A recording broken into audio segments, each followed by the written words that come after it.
ka-shepi. Samahan niyo ako at tayo magluluto ng relief food item na pwede nating matagpuan sa mga bahay natin.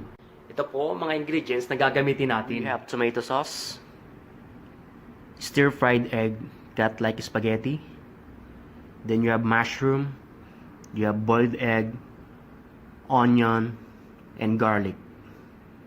And for the seasoning, I have chili flakes, salt and pepper, and a little bit of sugar.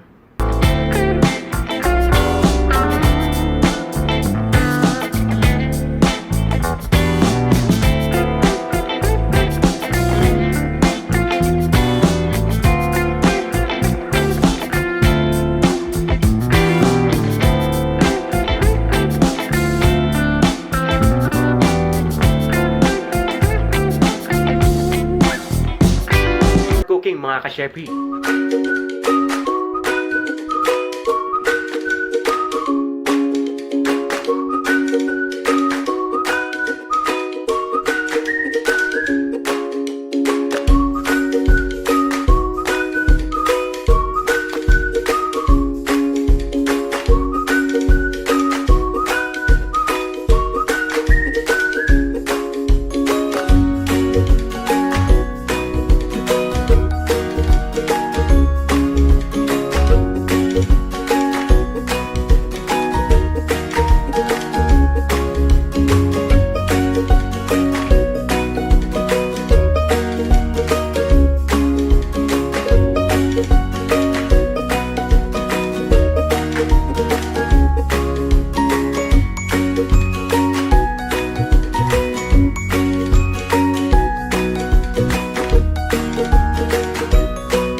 Ng cooking mga ka-shepi.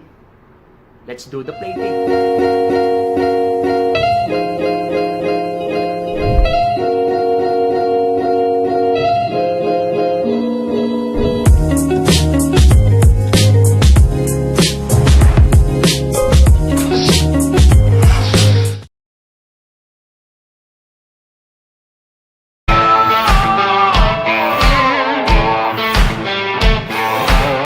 Thank you for watching the video mga ka-shepi. Please stay home, stay safe, and pray to God. Peace.